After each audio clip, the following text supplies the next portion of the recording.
Il est 13 h à Abidjan et partout en Côte d'Ivoire. Madame, Monsieur, bonjour. Tout de suite, les titres de votre édition. Le président de l'Assemblée nationale est en tournée dans le Haut-Roba, au nord de la Côte d'Ivoire. Première escale, la ville de Mankono, région du Béret, où les populations se sont mobilisées samedi pour rendre hommage au président de la République, Alassane Ouattara.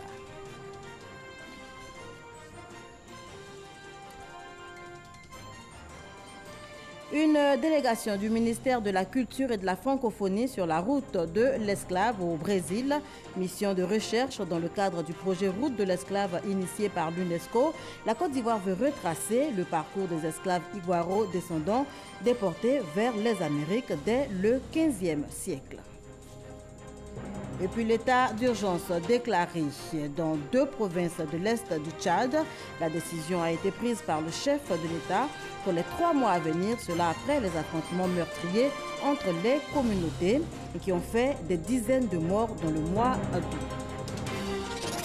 Voilà pour les titres. Madame, Monsieur, bonjour. Je vous le disais en titre justement, le président de l'Assemblée nationale est en tournée dans le Haut-Roba, au nord de la Côte d'Ivoire. Première escale de cette tournée, la ville de Mankono, région du Béret, où les populations se sont mobilisées samedi pour rendre hommage au président de la République, Alassane Ouattara. Un hommage rendu au chef de l'État pour ses actions en faveur du développement. Notez que Amadou Soumaoro, le président de l'Assemblée nationale, était accompagné d'une forte délégation composée de députés. C'est ce que nous rapporte Konaté Moussa. Le président de l'Assemblée nationale en tournée dans le district du Haut-Roba. Première étape de cette visite, la ville de Mankono, chef-lieu de la région du Béret. Les populations venues des différentes localités félicitent Amadou Soumaoro pour son élection à la tête de l'Assemblée nationale de Côte d'Ivoire et de l'Assemblée parlementaire de la francophonie. Elles expriment leur gratitude au chef de l'État Alassane Ouattara pour ses actions de développement. Nos remerciements et notre reconnaissance vont à l'endroit du président de la République, son Excellence, M. Alassane Ouattara, pour les grands travaux engagés pour la modernisation de notre réseau routier et pour la confiance qu'il a bien voulu placer en notre fils que vous êtes.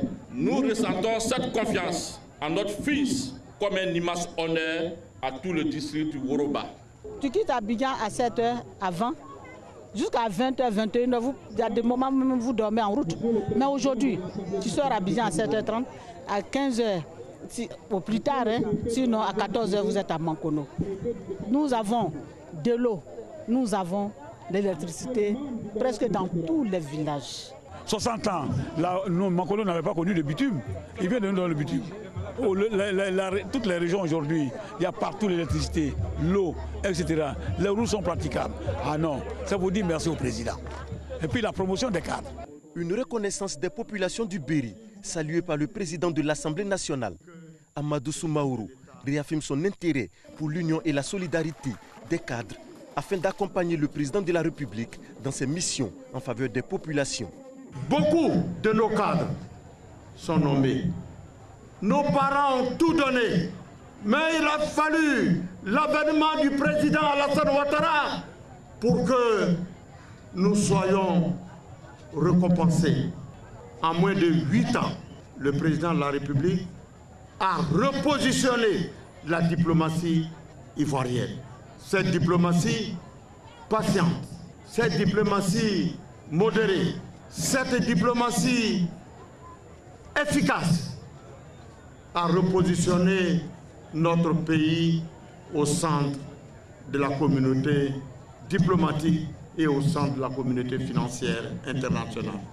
Le président Amadou Soumaoro annonce également le bitumage de l'axe Mankono-Séguéla, projet très attendu par les populations dont les travaux sont prévus démarrer les jours à venir. Et on poursuit en images, en éducation, rentrée des classes ce lundi pour les 10 300 enseignants contractuels recrutés dans le cadre du programme social du gouvernement. La formation a été lancée ce matin par le professeur Bakayokoli Ramata. C'était au lycée classique d'Abidjan. 5 300 instituteurs, 3 000 professeurs de collège, 2 000 professeurs de lycée en formation. Donc, cela pour 2 mois. Le constat de Sephora Zegui dans nos prochaines éditions. 400 enseignants du privé et du des établissements privés, donc du primaire et du secondaire, également en formation. Ils renforcent leur capacité en matière de technique d'approche par compétences APC, une formation initiée par le ministère de l'Éducation nationale et de la formation technique. On en parle avec Kwadjo Kwame, Jean-Daniel Dedieu. 400 enseignants du privé renforcent leurs capacités. Pendant 2 semaines, ces enseignants des établissements privés du primaire et du secondaire ont été formés à la technique de l'approche par compétences APC, une formation pour leur permettre d'avoir les outils pédagogiques nécessaires pour la formation des écoliers et élèves. Cette formation est une initiative du ministère de l'Éducation nationale, de l'enseignement technique et de la formation professionnelle en collaboration avec la direction de l'enseignement. Il s'agit de rendre performant l'enseignement dans les établissements privés.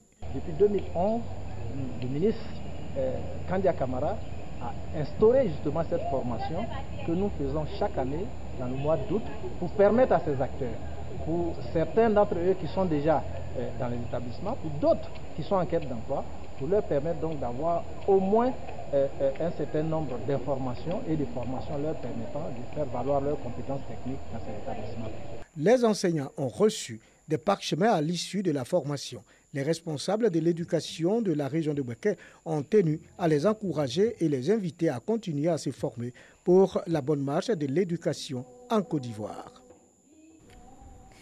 Une caravane de dépistage des hépatites B et C et du diabète lancée à Aboisseau, une caravane menée par le Rotary dans sa démarche donc d'éradiquer l'hépatite du continent africain. L'opération a mobilisé plusieurs centaines de personnes dans la région du Sud-Komoué. Compte rendu, Mamadou Kwasi. Assise en face de l'agent de santé, Dame Koulibaly est venue se faire dépister de plusieurs pathologies, notamment le diabète et les hépatites B et C. Pour connaître ma santé, connaître ma glycémie et puis avoir une bonne santé. Je suis satisfaite parce que quand j'ai demandé au docteur, il m'a dit que ouais, c'est normal, c'est bon. Mais d'arrêter de prendre le sucre, beaucoup de sucre. Comme elles sont nombreuses, ces populations de la région du Sud-Komoué, de différentes catégories qui ont pris d'assaut la place Elégué d'Aboisseau pour participer à cette caravane de dépistage gratuit des hépatites C et B, du diabète et aussi à l'opération de don du sang. J'étais de passage et j'ai vu qu'on donnait du sang. Et comme sauver des vies, c'est aussi donner son sang, je préfère venir le faire. Cette action sociale du Rotary Club International pilotée localement par le club Abidjan Golf. Il s'agit d'une caravane internationale qui vise à éradiquer les hépatites sur le continent africain. C'est une maladie très très dangereuse qui tue près de 2 millions de personnes dans le monde. Et les tests, pour ne pas dire les tests de prévention, sont excessivement chers. Et c'est pour nous une occasion de nous rapprocher de la population, leur offrir ces tests-là, parce que nous savons qu'effectivement, ils sont dans le besoin. Cette activité du Rotary Club International est associée à la journée médicale et sportive organisée par l'association du personnel médical du district sanitaire d'Aboisseau. Et on parle santé toujours, la pénurie de sang en Côte d'Ivoire, une réalité, un gap de 70 000 poches de sang annuelles selon donc le ministère de la Santé. Le mouvement Opération Vision 2020, Amadou Gon Koulibaly, mouvement qui soutient les actions du Premier ministre ivoirien, a décidé de lancer une caravane nationale de collecte de poches de sang pour donc contribuer à sauver des vies en Côte d'Ivoire. Première étape, Anyama et Trècheville. On fait le point avec Théodore Zouzou et Clément Boko. Avoir du sang disponible et combler le gap annuel de 70 000 poches de sang en Côte d'Ivoire est la préoccupation des démobilisés, membres du mouvement Opération Vision 2020 Amadou Gon Koulibaly. En cette année d'action sociale, ils veulent contribuer à travers une caravane nationale de dons de sang à la mobilisation pour atteindre l'autosuffisance en sang. En donnant du sang, c'est quand même une action sociale. Ça va permettre aussi de sauver des vies humaines et surtout permettre au Centre national de transfusion sanguine d'être autosuffisant parce qu'il y a un gros problème de manque de sang. Aujourd'hui, Dieu merci, la Côte d'Ivoire a gagné la bataille du sang propre. Maintenant, il lui faut gagner la bataille du manque de sang. Ça ne peut pas se faire si chacun de nous n'accompagne pas.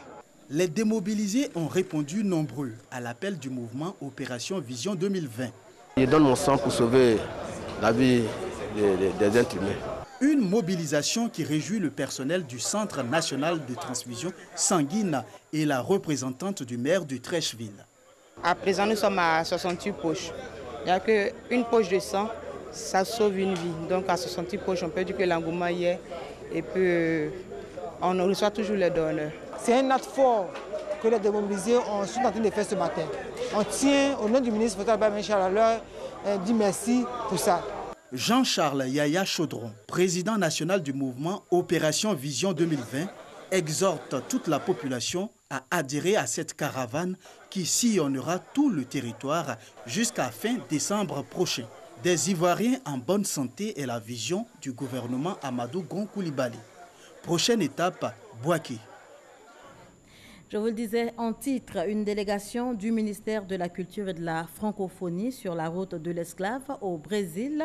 Une mission de recherche dans le cadre du projet Route de l'esclave initié par l'UNESCO.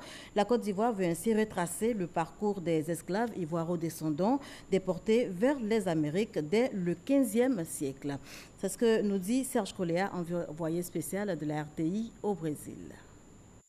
Sur les traces de la traite négrière et des Ivoiro-descendants au Brésil, les envoyés du ministre de la Culture et de la Francophonie, Maurice Kwaku-Bandaman, ont visité Pelourinho, dans le centre historique de Salvador de Bahia, première capitale coloniale du Brésil, entre le XVIe et le XVIIIe siècle. Pelourinho a abrité dès 1558 le premier grand marché d'esclaves sur le continent sud-américain. À Pelourinho se trouve la première église catholique construite par les esclaves pour les esclaves.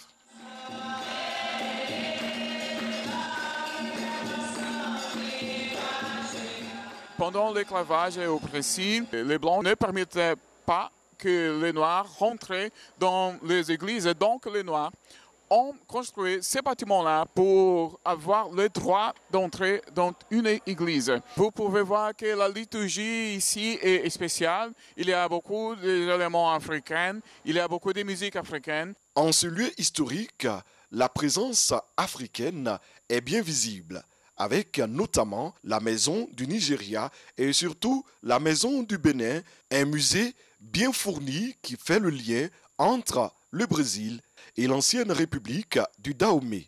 Toujours à Salvador, dans l'état de Bahia, les équipes de chercheurs se sont rendues au sous-sol de l'église du 3e ordre de Carmo.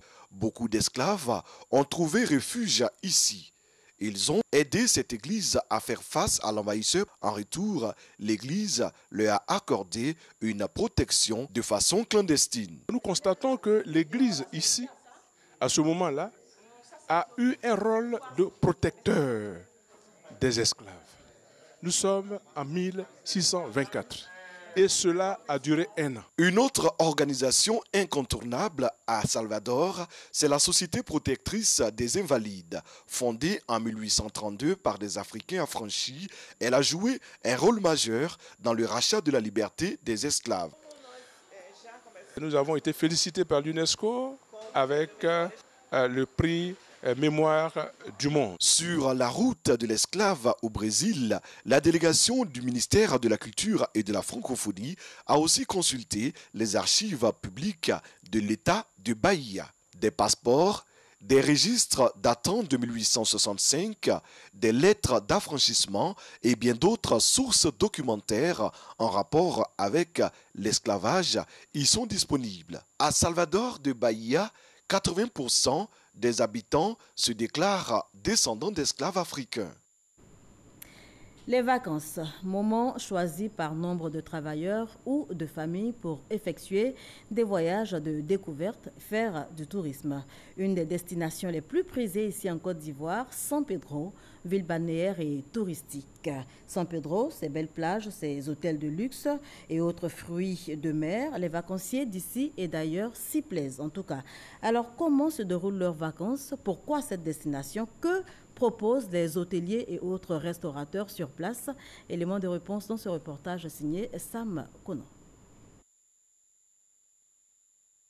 Dame Barbara Gbeli est à San Pedro avec ses enfants depuis 3 jours. La famille est arrivée d'Abidjan pour y passer les vacances scolaires. C'est la première fois qu'on vient à San Pedro on est venu par avion. C'est toujours bien de découvrir d'autres cultures. Mais c'est aussi bien qu'on découvre aussi ce qu'on a chez nous. Comme Dame Barbara Gbeli, beaucoup de familles ont choisi San Pedro, la ville balnéaire et touristique, pour y passer les vacances. Touré Maïmouna est arrivé de la France avec sa fille. On trouve ça très joli, ça nous plaît beaucoup. La plage est très belle, on a bien profité et le cadre ici est vraiment très agréable. Il y a beaucoup d'espace. J'aime vraiment bien la nourriture ici et le poisson braisé, j'adore ça.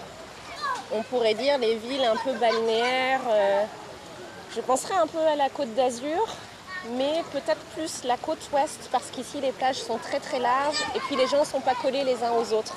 À côté des familles, il y a ceux qui sont arrivés seuls pour se reposer, comme ce styliste, modéliste, créateur venu d'Abidjan. La destination de San Pedro parce que j'ai l'impression qu'on ne valorise pas assez notre patrimoine. On n'a pas l'occasion de découvrir la Côte d'Ivoire et c'est vrai qu'on va en Europe, c'est vrai qu'on va dans différents pays pour des événements bien précis, mais quand on veut vraiment se reposer, je pense qu'on a tellement de belles plages, on a tellement de beaux horizons en Côte d'Ivoire. Il est 15h30. Les enfants venus en vacances avec les parents profitent du temps clément pour se baigner dans la piscine ou pratiquer divers jeux. C'est bien de profiter un peu du beau temps, pas tout le temps le stress de la maison et tout. C'est bien, j'aime bien. L'hôtel, il est à côté de la mer, donc il faut juste traverser pour passer à la mer, j'aime bien. On est venu avec le ludo, on aime beaucoup jouer le ludo. Mais après, à part ça, il y a la piscine, on aime beaucoup nager aussi. Ça se déroule très bien. Les paysages sont très beaux. La piscine, ouais. Un peu plus loin, sur les plages, on retrouve des groupes de jeunes qui profitent également de ces vacances, comme ce groupe venu de Daloa. Nous, les membres de la cité Bethel à Daloa, avons décidé de faire une sortie détente à San Pedro pour passer quelques temps de nos vacances. Et depuis hier, nous sommes ici. Ce matin, nous sommes venus à la plage pour prendre du beau temps, oublier un peu les soucis et profiter pleinement des vacances. Les hôteliers et autres restaurateurs se frottent les mains. La période est propice pour faire de bonnes affaires. Ici, on retrouve un peu de tout à des tarifs abordables. En ce moment, on a beaucoup de familles à l'hôtel. On a des familles ivoiriennes, des familles françaises et tout. Depuis le début du mois de juillet, on a une bonne rotation. Et donc, c'est des packages pour les enfants, petit déjeuner compris, l'aire de jeu, piscine et tout ça. Aujourd'hui, particulièrement là, parce que vous êtes venus un peu tard, mais depuis ce matin, la plage n'a pas désempli. Donc, on a fait à peu près 300 repas dans la journée d'aujourd'hui. Les vacances à San Pedro, c'est aussi les bars et boîtes de nuit. Un moment de détente, de distraction et de joie pour les vacanciers. Dans la région du Moronou, on s'intéresse aux activités de la mutuelle de développement de la tribu Anohou. Elle fait la promotion des valeurs culturelles de la région à travers donc l'événement culturel dénommé Anohou Festival. Au cœur de ce festival, la pérennisation de la culture Ani, mais également la scolarisation des enfants de la région. Charles Tatou. Certaines danses du terroir, de même certains mets du peuple Ani, des contes et légendes, puis des tenues traditionnelles sont en voie de disparition ou n'existent presque plus. Une préoccupation majeure donc pour la mutuelle de développement de la tribu Anohou qui fait tout en vue de la promotion et la pérennisation de toutes ces valeurs culturelles. En témoigne cet événement culturel à son actif dénommé Anohou Festival. Nous sommes à la 8e édition. Tous les villages de la tribu Anohou ont contribué. Le festival s'est étendu à toute la tribu et nous sommes particulièrement heureux que toutes nos populations comprennent l'importance et l'intérêt de ce festival. À travers cet événement culturel, la mutuelle contribue également au raffermissement des liens fraternels des filles et fils de la dite tribu, mais aussi au développement en faveur de l'éducation scolaire. 16 salles de classe déjà réalisées. La 8e édition, retrouvailles des élus et cadres du Moronou, a connu la présence effective de l'inspecteur général d'État. Théophile Awandoli, heureux de cette initiative, a exhorté les cadres et les chefs traditionnels de la tribu Anohou à la paix et à la cohésion sociale, gage de tout développement. Notre diversité politique, sociale, culturelle, religieuse devrait au contraire être un facteur de richesse et non de division. Je voudrais donc, plus que jamais, saisir l'occasion de la présente fête pour lancer un vibrant appel à la paix, à l'unité, à la tolérance, à la cohésion sociale, en vue de construire ensemble le développement de nos villages et de notre région. Plusieurs danses du terroir ont gratifié le public de leurs belles prestations. Variétoscope 2019, la première manche a eu lieu vendredi dernier, c'était au Palais de la Culture à Trècheville. 4 groupes en compétition et c'est le Dala Group de Bon qui s'est hissé à la première marche du podium, groupe donc qualifié pour la finale. La deuxième manche est prévue pour le vendredi prochain, vendredi 23 août. Ce sera à 16h, toujours au Palais de la Culture à Trècheville. Désiré Kofi, Isaïo. Top départ de l'émission Variétoscope au Palais de la Culture de Trècheville, 10 ans après son interruption. Pour ce retour, l'équipe du NG10, pilotée par Barthélemy Nabo, a mis tout en œuvre pour égayer les téléspectateurs. En régie, l'attention est de mise. Afoué, tu bouges pas, à l'antenne. Ok. Je pense que la RDI a tenu sa promesse. Quand on voit tout ce public-là, au nom du directeur général qui a eu l'idée de faire associer Variétoscope à nos émissions de vacances, nous sommes dans notre triptyque éduquer, informer et divertir. Sur scène, la concurrence est rude. Les 4 groupes en compétition rivalisent d'ardeur et de génie pour séduire les jurys lors de leurs 3 prestations.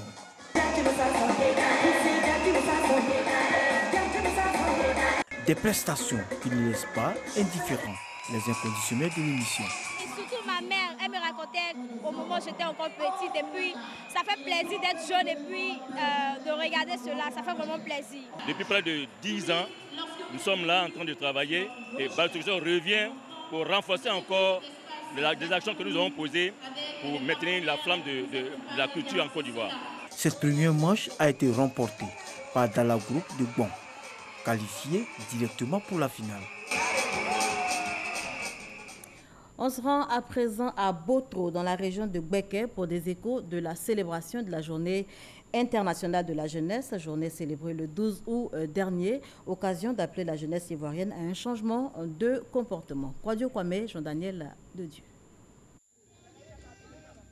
À Botro, la jeunesse de Gbeke n'a pas boudé la célébration de la journée qui lui est dédiée. Une journée qui vise à responsabiliser la frange la plus versatile de la population, l'engager dans la promotion de la paix et la lutte contre l'extrémisme sous toutes ses formes. Cette journée est pour le positionnement de la jeunesse en qualité de partenaire pour le développement, donc un appel au changement de mentalité pour l'édification de la société de demain. Le thème de la journée est la migration de la jeunesse, facteur pour le développement et la paix en Côte d'Ivoire. Le président national du Parlement a saisi cette perche pour inviter les jeunes à mesurer toutes les conséquences de l'immigration clandestine. Pallier à ce problème de migration clandestine des jeunes, de faire en sorte que les jeunes puissent croire en eux-mêmes et croire en notre nation, la Côte d'Ivoire, car l'Eldorado se trouve ici, dans notre pays, nulle part ailleurs. Il est question maintenant que la jeunesse elle-même s'affirme. Être jeune, ce n'est pas une carrière, c'est un temps. Plusieurs communications se rapportant au thème ont été prononcées. Cette situation n'est pas sans conséquence. Raison pour laquelle le gouvernement, à travers le ministère de la promotion de la jeunesse, de l'emploi des jeunes et du service civique, ne ménage aucun effort pour insérer ces jeunes dans le tissu social par la création d'emplois. Des jeunes en provenance des pays du Conseil de l'Entente étaient de la journée. On parle religion à présent. Le Hadj 2019 s'est terminé. Les premiers contingents étatiques ont regagné Abidjan hier dans l'après-midi. Pargasso reconnaît, notre reporter était à l'arrivée. Après un mois passé en terre sainte d'Arabie Saoudite pour accomplir le 5e pilier de l'islam, le Hadj, les 500 premiers pèlerins ivoiriens du contingent étatique sont de retour. Ils se disent heureux d'avoir accompli avec quiétude leur devoir sacré, mais surtout se réjouissent d'avoir prié pour la paix, la cohésion et le développement de la Côte d'Ivoire, non sans témoigner toute leur gratitude au président de la République, Alassane Ouattara. Grâce à lui, quand nous sommes arrivés là-bas, on était bien traités. Vraiment, c'était agréable. On était bien logés. Même les pays voisins qui étaient à côté de nous, ils nous enviaient en fait. On a accompli le Hajj. Grâce au Tout-Puissant, vraiment, ça s'est très bien passé. Nous remercions le président Alassane Ouattara. On nous demandait de prier pour le pays. On a prié pour la Côte d'Ivoire. On a prié pour notre président. On a prié pour le gouvernement. Nous savons qu'en 2020, il y aura les élections en Côte d'Ivoire. Nous avons prié pour que la paix règne en Côte d'Ivoire. Les pèlerins ont reçu les félicitations et les encouragements des responsables du commissariat du Hajj, des autorités religieuses et politiques. Lorsque on va en pèlerinage, on va prier pour soi-même, pour sa famille, pour le pays tout entier. Et nous sommes certains qu'ils ont formulé des prières, des bénédictions pour le pays. Que Dieu accepte ces prières-là. Au total, 9000 pèlerins, dont 6000 du contingent étatique et 3000 du privé, ont effectué ce voyage en Terre Sainte d'Arabie Saoudite.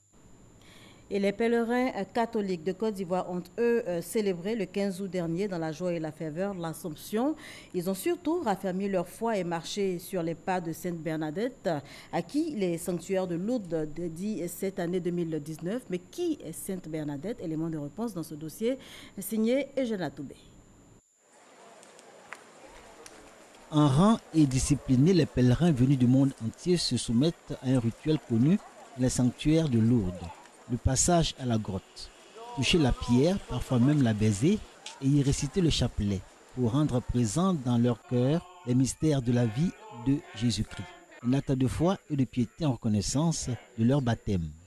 On arrive à être entendu et en recevant une grâce, pouvoir aussi faire partager cette grâce autour de nous. La grotte, c'est le lieu de recueillement extrême où nous sommes convaincus que l'esprit de Marie est présent et que cet esprit nous permet de nous recueillir afin que tout ce que nous voulons confier à Dieu passe par Marie. La grotte de Massabielle, c'est en ce lieu que la Vierge apparut 18 fois à Bernadette de Soubirous. Aujourd'hui, cette grotte fait partie des signes de Lourdes, parmi lesquels le message de Marie à Bernadette. Le vieux qui a parlé à Petite Bernadette n'est pas venu pour écrire un nouvel évangile, n'est pas venu pour parler d'elle, mais elle est venue pour l'actualiser, elle est venue pour le mettre à notre niveau, cet évangile-là.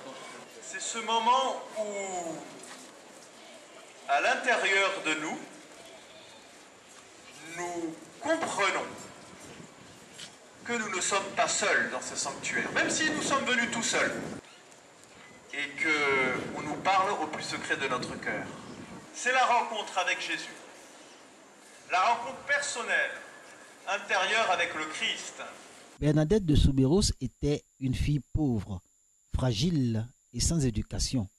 Ses parents, dans le dénuement total, ont été obligés de vivre dans une maison malfamée qui ne laissait transparaître aucune humanité, d'où le nom de cachot qui a été donné à cette demeure. Bernadette, la pauvre du monde, selon Monseigneur Luc Ravel, président du pèlerinage 2019, verra sa vie transformée après les apparitions de la Vierge Marie. Cette transformation tient de cette richesse particulière qu'elle a obtenue de sa rencontre avec Dieu par Marie. La Vierge lui a fait une promesse, celle de la rendre heureuse dans notre monde, le ciel. Sur terre, elle se donnait tout entière à Jésus, fascinée par le Christ en qui elle trouva le bonheur promis. Ainsi, les chrétiens du monde entier sont invités à devenir heureux, comme Bernadette. C'est le message qui filtre du thème de ce 146e pèlerinage à Lourdes sur les pas de Bernadette, à qui les sanctuaires de Lourdes consacrent cette année 2019. Sa foi était grande. Il faut que nous ayons cette foi en nous pour que le monde soit sauvé. Et c'est à travers nous, les femmes, que la foi va grandir. La preuve, c'est la petite Bernadette que la Vierge Marie, pauvre dans son état, est venue trouver pour lui dire: je veux que tu fasses telle chose pour moi, je veux que tu te rencontres telle personne pour faire telle chose. Et aujourd'hui, voilà ce qui se passe. Quand on regarde aujourd'hui tous les pèlerins qui viennent à Lourdes pendant le national, mais le restant de l'année, il y a toutes sortes de gens qui viennent ici.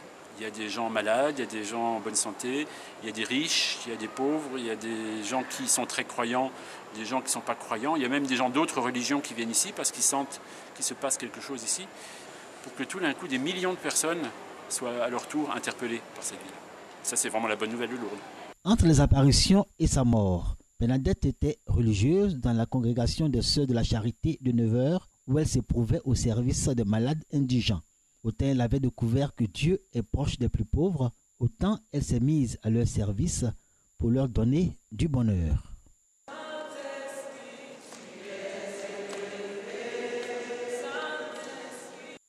Au Tchad, et ce sera en image, l'état d'urgence a été déclaré dans 2 provinces de l'Est du pays. La décision a été prise par le chef de l'État, cela pour 3 mois, les 3 mois à venir donc. Cela après les affrontements meurtriers entre les communautés, affrontements qui ont fait des dizaines de morts dans le mois d'août. Voilà, c'est la fin de cette édition. Merci de l'avoir suivi. On se retrouve demain, même heure.